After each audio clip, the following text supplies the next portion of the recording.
Assalamualaikum warahmatullahi wabarakatuh. Selamat pagi semuanya anak-anak. Salam sehat semuanya, apa kabar? Perkenalkan, nama saya Nina Ramadhani Wulandari. Hari ini kita akan sama-sama belajar tentang kewirausahaan. Oke, silakan dibuka bukunya di bab 1 dan bab 2 minggu kemarin sudah kalian baca, dibuka lagi. Oke. Sekarang kalau kita bicara tentang kewirausahaan, pasti kalian semua sudah sering mendengar kata kewirausahaan. Banyak sekali arti tentang kewirausahaan. Kita ambil satu saja ya. Dari Joseph Scumter, yang artinya wirausaha adalah orang yang mendobrak sistem ekonomi yang ada dengan memperkenalkan barang dan jasa yang baru, dengan menciptakan bentuk organisasi baru atau mengolah bahan baku. Ada juga yang mengatakan bahwa wirausaha adalah orang yang melihat peluang kemudian menciptakan sebuah organisasi untuk memanfaatkan peluang tersebut. Pengertian wirausaha di sini menekankan pada setiap orang yang memulai sesuatu bisnis yang baru. Proses kewirausahaan meliputi semua kegiatan, fungsi, dan tindakan untuk mengejar dan memanfaatkan peluang dengan menciptakan suatu organisasi. Oke, jadi wirausaha itu adalah seseorang yang menciptakan suatu peluang usaha atau mengambil peluang, menciptakannya menjadi sebuah produk ataupun jasa yang dapat diminati oleh konsumen dan menghasilkan laba. Sekarang, siapa di sini yang sudah pernah mencoba berwirausaha? Dulu waktu ibu kuliah, dari zaman kuliah kira-kira semester 5 sudah memulai wirausaha hingga sekarang. Nah, kenapa sih gitu kita harus wirausaha dan bagaimana kepribadian wirausaha dan lain-lain? Nanti kita bahas lagi di bawahnya. Kalian di sini mengambil sarjana, S1, pasti cita-citanya semua ingin bekerja. Padahal di luar sana peluang itu sangat banyak, tidak hanya dari kerja. Boleh bekerja, boleh berwirausaha, ataupun boleh bekerja plus berwirausaha. Intinya adalah kalian setelah lulus dari sarjana ataupun malah sambil kuliah harus menjadi orang-orang yang produktif. Gitu ya, karena sebaik-baiknya manusia adalah manusia yang bermanfaat. Minimal tidak merepotkan orang lain. Kalau bisa bermanfaat bagi orang banyak, itu jauh lebih baik, seperti itu. Sekarang, untuk menjadi seorang wirausaha, apa sih yang perlu diperlukan kepribadiannya? Yang pertama adalah percaya diri. Kepercayaan diri adalah keyakinan yang tumbuh dalam diri seseorang setelah melakukan penilaian terhadap kemampuan yang dimiliki. Orang yang tinggi percaya diri adalah orang yang jiwanya sudah matang. Kematangan seseorang ditunjukkan dari sikap yang tidak tergantung pada orang lain, bertanggung jawab, objektif, kritis, emosional stabil, berjiwa sosial, memiliki kedekatan dengan sang Khalik. Sekarang tentang kepercayaan diri. Kenapa sih seseorang itu bisa percaya diri? Apakah karena hartanya, karena rupanya, karena jabatannya? Banyak loh orang-orang yang dia itu masih tidak percaya diri, meskipun dia ganteng, cantik, meskipun dia kaya raya, meskipun bla bla bla bla, tetap dia tidak percaya diri. Jadi bagaimana supaya kita percaya diri? Poin paling penting dari kepercayaan diri adalah ketika kita dekat dengan Tuhan yang Maha Esa, dengan pencipta kita, dengan Allah Subhanahu wa Ta'ala. Di situ kita merasa yakin apapun yang kita lakukan dengan niat yang baik akan Allah bantu. Dengan niat yang baik lillahi ta'ala karena Allah akan mendapatkan ridha Allah, dan di situ akan tumbuh kepercayaan diri. Kita selalu percaya diri karena kita yakin kita mempunyai Tuhan yang Maha Besar. Dari situ kita akan timbul percaya diri dan melakukan segala hal itu dengan yakin bahwa ini akan berujung pada hal yang baik. Sehingga kalau kita tidak punya pegangan dalam hati, tidak punya keyakinan dalam hati kalau misalnya kita punya Tuhan yang Maha Besar, tidak akan timbul kepercayaan diri. Karena memang pada dasarnya kita ini manusia yang lemah, seperti itu. Jadi, dekatkan diri kepada Allah Subhanahu wa taala, perbaiki akhlak-akhlak kita menjadi akhlak-akhlak yang mulia, jauhi akhlak-akhlak yang buruk. Di situ akan timbul kepercayaan diri, sehingga nanti kalau jadi seorang wirausaha, menjadi wirausaha yang tangguh dan wirausaha yang kuat imannya, bukan orang yang gampang drop. Nanti waktu usahanya di atas sangat berbangga diri, sangat sombong. Lalu waktu usahanya di bawah jatuh bangkrut, syok, bunuh diri. Bukan seperti itu ya wirausaha muslim. Wirausaha muslim adalah seseorang yang selalu kuat, selalu stabil dari awal hingga akhir apapun keadaannya. Karena dia tahu bahwa semua yang dilakukan itu adalah baik lillahi ta'ala karena Allah, sehingga apapun yang dia dapatkan dia selalu berjalan terus karena yakin bahwa setiap langkah yang dia lakukan itu bernilai pahala. Seperti itu. Jadi, mau timbul percaya diri, dekatkan diri kepada Sang Khalik. Oke. Yang kedua, mempunyai sikap merujuk pada tujuan akhir. Sekarang, tujuan akhir manusia ini apa? Ada yang sekarang kalian lagi sekolah, lagi S1 nih. Tujuan akhirnya pengen sarjana. Padahal belum tentu kan sarjana itu didapatkan. Bisa saja sebelum sarjana ternyata sudah ALM duluan, alias almarhum. Bener nggak? Nah, karena itu, mengapa seseorang itu bisa kuat, bisa terus menggapai tujuan akhirnya? Karena tujuan akhirnya jelas. Saya ingin sukses karena Allah. Meskipun misalnya dia ingin membeli rumah harga 5 miliar. Saya pengen beli rumah harga 5 miliar. Karena Allah niatnya. Kalau rumah saya bagus, saya ibadahnya di sana enak. Lalu saya bisa membahagiakan orang tua saya dengan menempatkan orang tua saya di rumah yang bagus. Niatnya baik, niatnya mulia. Dia terus berjalan untuk berusaha bekerja, berusaha untuk berwirausaha, untuk menghasilkan uang, membeli rumah tersebut. Nah, di akhir jalan, dia sudah punya duitnya nih, dia mau beli rumah, ternyata H-1 beli rumah dia wafat. Dia tidak menikmati rumahnya, lalu juga ternyata rumahnya misalnya tidak jadi dibeli karena orang tuanya merasa, sayang uangnya untuk dibeli rumah itu, karena nanti setelah anaknya sudah wafat, sudah tidak ada lagi yang menghasilkan uang. Tidak apa-apa, tapi karena niat dia baik, dia terus berjalan. Niat-niat baik yang setiap hari dia lakukan itu sudah mengandung pahala. Nah, karena kalau tujuan akhir kita jelas, yaitu adalah untuk kebaikan karena Allah, sehingga setiap harinya kita tidak usah ragu, tidak usah sedih, karena walaupun kita belum mencapai titik yang kita inginkan, tapi setiap hari yang kita lakukan itu bernilai pahala dan tidak sia-sia.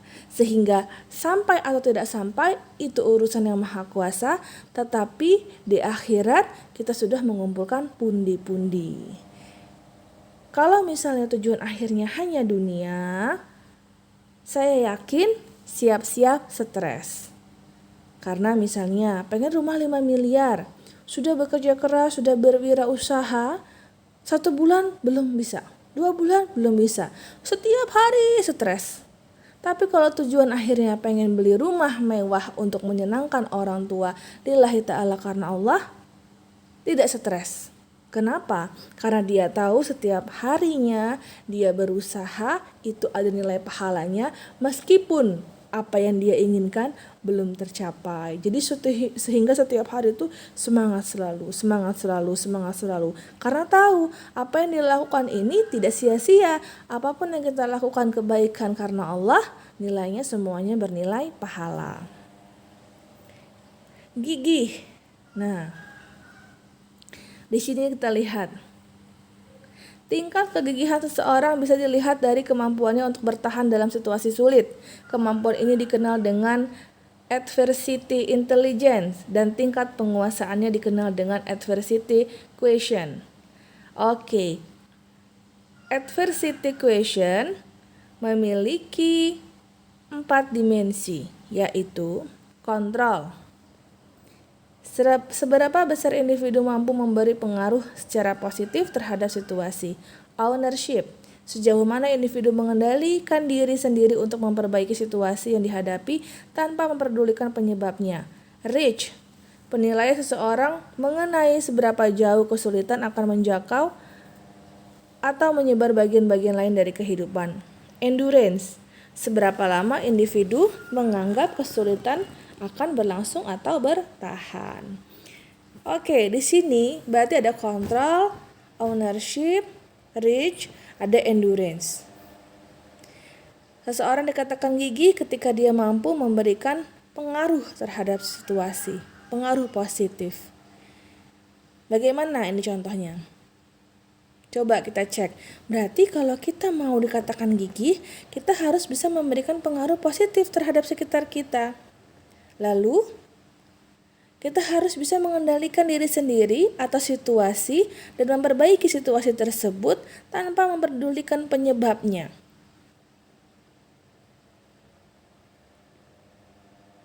Lalu, bagaimana kita mampu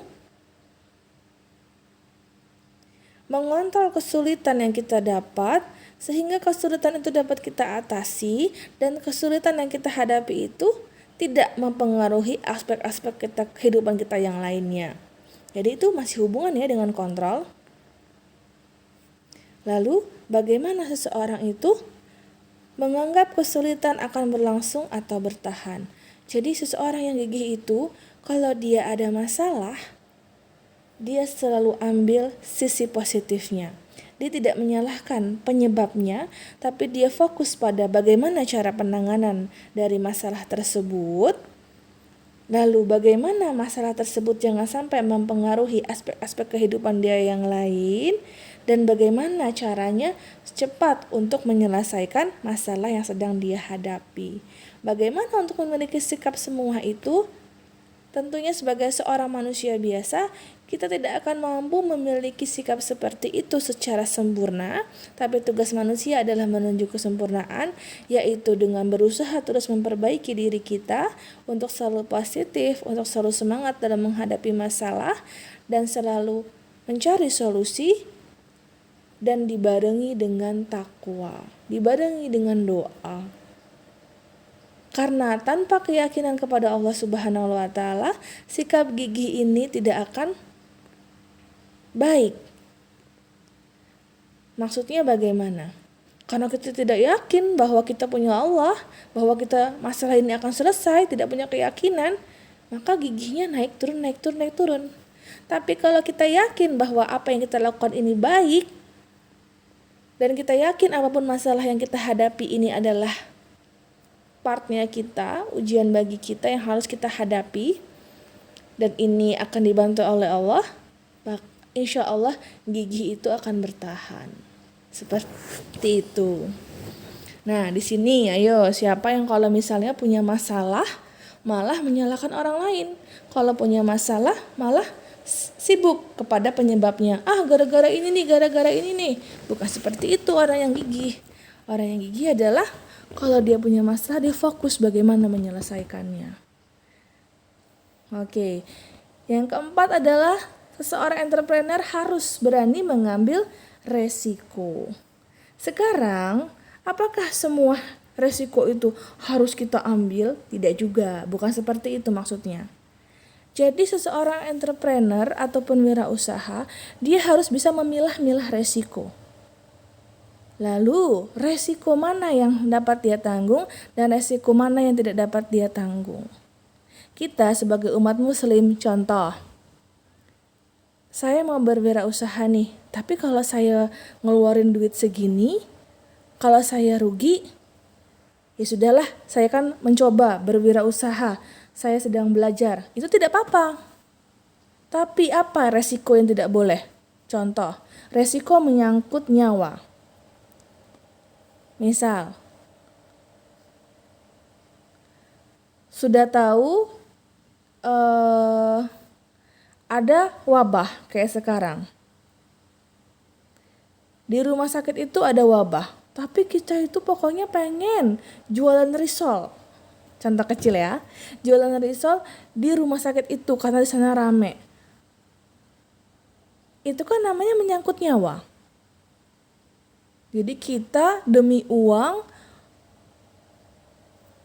kita menyerahkan nyawa kita ke rumah sakit tersebut, padahal situ adalah pusatnya wabah demi uang. Ini tidak boleh. Atau misalnya perempuan, dia berwirausaha, lalu dia karena dipikirkannya tiap hari bagaimana cara mendapatkan uang yang lebih banyak terus.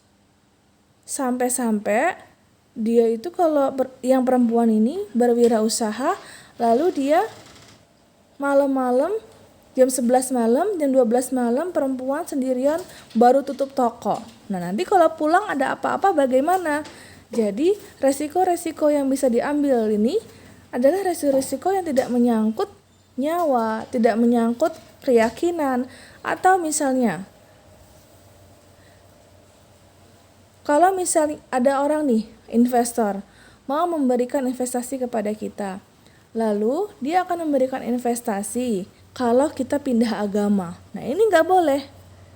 Jadi resiko-resiko yang bisa diambil dalam berwirausaha adalah resiko-resiko yang tidak menyangkut keamanan nyawa, resiko-resiko yang tidak menyangkut keamanan ataupun kenyamanan lingkungan, dan resiko yang tidak menyangkut tentang keimanan. Contoh juga yang tentang lingkungan, kita berwirausaha tapi tidak memikirkan sekitar kita. Misalnya kita buat tekstil, tidak memikirkan bagaimana limbah tekstil ini akan kita buang. Pokoknya kita buat aja, terserahlah itu merusak alam atau enggak. Nah, itu enggak boleh. Jadi resiko yang bisa diambil adalah resiko yang tidak mengganggu orang lain, resiko yang tidak mengganggu diri sendiri, resiko yang tidak mengganggu nyawa, dan resiko yang tidak berdampak pada keimanan. Seperti itu. Lalu yang kelima, dia memiliki jiwa kepemimpinan. Dia mampu mempengaruhi, mengkoordinir, memimpin, dan mengambil keputusan dalam sebuah tim. Nah, dari mana sikap mempengaruhi, mengkoordinir, memimpin, mengambil keputusan ini dapat muncul? Dari belajar, dari berlatih. Karena terbiasa untuk selalu menciptakan wirausaha, menciptakan suatu usaha, sehingga itu lahir karena membaca, melihat seminar, dan dia langsung praktikum. Akhirnya jiwa-jiwa mengkoordinir, mengambil keputusan, dan lain-lain itu muncul dan bertahap dan terus dilatih seperti itu.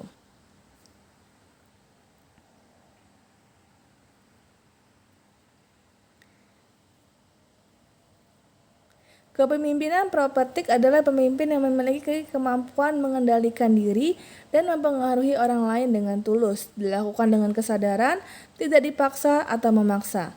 Karakteristik kepemimpinan propertik adalah syidik, jujur, amanah, bertanggung jawab, tablik, komunikatif, fatonah, kompeten. Nah, sikap-sikap ini insya Allah muncul kepada orang-orang yang dekat sama Sang Pencipta. Dilatih juga dengan dia aplikatif pada kehidupannya. Seperti itu. Yang keenam ada keorisinilan. Yang kedelapan ada kreativitas. Yang ketujuh ada selalu berusaha memberikan yang terbaik. Nah, oke. Jadi inilah sifat-sifat dari seorang wirausaha. Kemarin saya ngecek dari Google Form yang absen, banyak yang belum absen ternyata karena nggak sesuai dengan jumlah mahasiswanya. Dan juga banyak yang tidak mengisi pada pertanyaan apa yang Anda dapatkan pada materi hari ini. Itu sudah salah satu contoh yang mengisi dengan serius, panjang, dan dengan poin-poin yang bagus. Contoh bahwa dia selalu berusaha memberikan yang terbaik. Itu adalah salah satu karakter yang baik untuk seorang wirausaha. Dan itu dinilai oleh saya, keseriusan dalam mengisi. Visi misi berwirausaha. Coba contohnya. Visi, membangun bisnis pengolahan pangan yang berhasil dan mampu menghidupi orang banyak. Misi, menjadi wirausaha di bidang pengolahan pangan yang berkualitas, bergizi, murah, dan sesuai dengan selera pasar dan memiliki banyak cabang dan menyerap banyak tenaga kerja. Nah, ini semua tujuannya baik, visi misi tujuannya baik. Di hati diniatkan yang baik ini lillahi ta'ala karena Allah, sehingga setiap harinya yang dilakukannya itu bernilai pahala meskipun mungkin belum sampai, cabangnya baru 1, belum 10, belum seperti apa yang dia inginkan. Tidak apa-apa, jalan terus seperti itu. Sampai atau tidak sampai itu urusan yang di atas, tapi kita sudah berusaha. Nah, ini ya contoh visi misi, tujuan jangka panjang, tujuan jangka pendek. Ditulis dengan baik, dan inilah yang kita lakukan setiap harinya demi tercapainya visi misi, tujuan jangka panjang, dan tujuan jangka pendek kita. Oke, kita lihat lagi di bawahnya. Di sini ada model proses kewirausahaan. Menurut Baygrave, model proses kewirausahaan di sini ada inovasi, pemicu, pelaksana, pertumbuhan.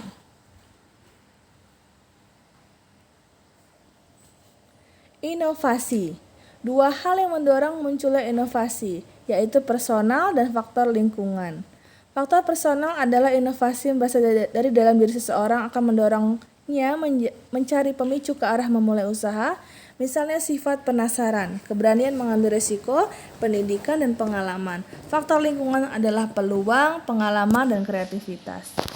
Jadi, agar kita selalu memiliki inovasi, yang pertama adalah perbaiki personal kita, yang kedua adalah kita berada pada lingkungan yang semangat, pada lingkungan orang-orang yang positif, yang selalu mau belajar, selalu memperbaiki dunia akhirat, sehingga nanti kita akan terbangun sifat-sifat inovasi tersebut. Lalu yang kedua adalah proses pemicu. Proses pemicu ini ada 2, ada dari dalam diri dan ada dari luar diri. Dari dalam diri contohnya, ada desakan ekonomi, tidak puas dengan pekerjaan yang digeluti, keberanian menanggung resiko, keinginan mewujudkan mimpi. Dari luar diri, adanya persaingan, ada sumber-sumber yang bisa dimanfaatkan, mengikuti latihan atau inkubator bisnis, dan kebijakan pemerintah. Ada relasi, dorongan dari keluarga. Nah, sama ini ya. Jadi proses pemicu seseorang itu, misalnya dia sukses dalam berwirausaha, itu pasti ada proses pemicunya dari dalam diri dia dan dari luar diri dia. Dari dalam diri, misalnya dia sejak kecil miskin, saya ingin merasakan menjadi orang kaya. Dari luar diri, yaitu dia bergabung pada komunitas-komunitas untuk menuju impian dia, sehingga terbangun tuh semangatnya. Gitu. Jadi jangan sendirian kalau berwirausaha, lebih baik sudah ada niat dalam hati, dilakukan dan cari komunitas. Komunitas orang-orang yang sudah bergelut lebih dahulu di wirausaha, mengajarkan banyak hal, nanti di situ akan terbangun terus setiap harinya. Karena dia sudah seperti ini, saya juga insya Allah bisa. Nah, dan kita akan belajar terus. Jangan memisahkan jangan terpisah dari komunitas wirausaha, karena disitulah sumbernya ilmu, disitulah sumbernya ilmu tentang wirausaha, disitulah sumbernya semangat seperti itu. Oke, yang lainnya proses pelaksanaan. Setelah ada inovasi yang didukung dengan pemicu, selanjutnya adalah proses pelaksanaan. Proses pelaksanaan bisa jalan apabila seorang wirausaha memiliki kesiapan mental, rekanan, komitmen bisnis yang tinggi, dan visi misi dan pandangan jauh ke depan guna mencapai keberhasilan. Nah, setelah kita punya ide, punya lagi alasan atau trigger tadi, lalu sekarang tinggal dilaksanakan. Kalau nggak pernah dilaksanakan, ya sudah, bisnisnya semua hanya menjadi wacana. Lalu setelah dilaksanakan, sekarang masuk ke proses pertumbuhan. Proses pertumbuhan ini harus jalani pelan-pelan, jangan terburu-buru, dan harus memiliki ukuran-ukuran yang jelas. Misal ukuran yang jelas seperti apa? Oh, saya itu buka usahanya Senin setiap hari jam 8 sampai jam 8 pagi sampai jam 8 malam. Ya dilakukan seperti itu terus. Insya Allah kalau rencana dan pelaksanaan operasional berjalan produktif, tim pelaksanaan bekerja sama, dan lain-lain ini dijalani, terus usahanya akan jalan. Seperti itu. Cukup untuk bab pertama. Jadi di bab pertama ini, intinya adalah jika kita mau memiliki jiwa wirausaha, 1. Perbaiki dulu kepribadian kita. Perbaiki hubungan kita sama yang di atas. Agar mental kita kuat, tujuan wirausaha kita jelas, dan dunia akhirat kita beruntung. Kikis akhlak-akhlak buruk, misalnya iri dengki, gibah, terus tidak santun terhadap orang tua, dan bangun sifat-sifat akhlak yang mulia. Sehingga dari nanti kalau kita berwirausaha, mental kita sudah kuat. Karena wirausaha itu kita akan berhubungan dengan orang banyak, berhubungan dengan produsen, berhubungan dengan konsumen, berhubungan dengan klien, berhubungan dengan banyak orang. Dan untuk berhubungan dengan banyak orang itu, kita perlu akhlak yang baik. Karena akhlak yang baik akan membuat orang senang terhadap kita. Dan untuk belajar menambah ilmu wirausaha ini terus perlu kelapangan hati, dan diperlukan kita merasa kita haus ilmu dan merasa tidak punya ilmu apapun, seperti itu. Oke, cukup di bab pertama, semoga ada yang bisa diambil dan mulai dari sekarang untuk memiliki akhlak-akhlak yang baik sehingga bisa terbangun tadi jiwa-jiwa wirausahanya. Assalamualaikum warahmatullahi wabarakatuh.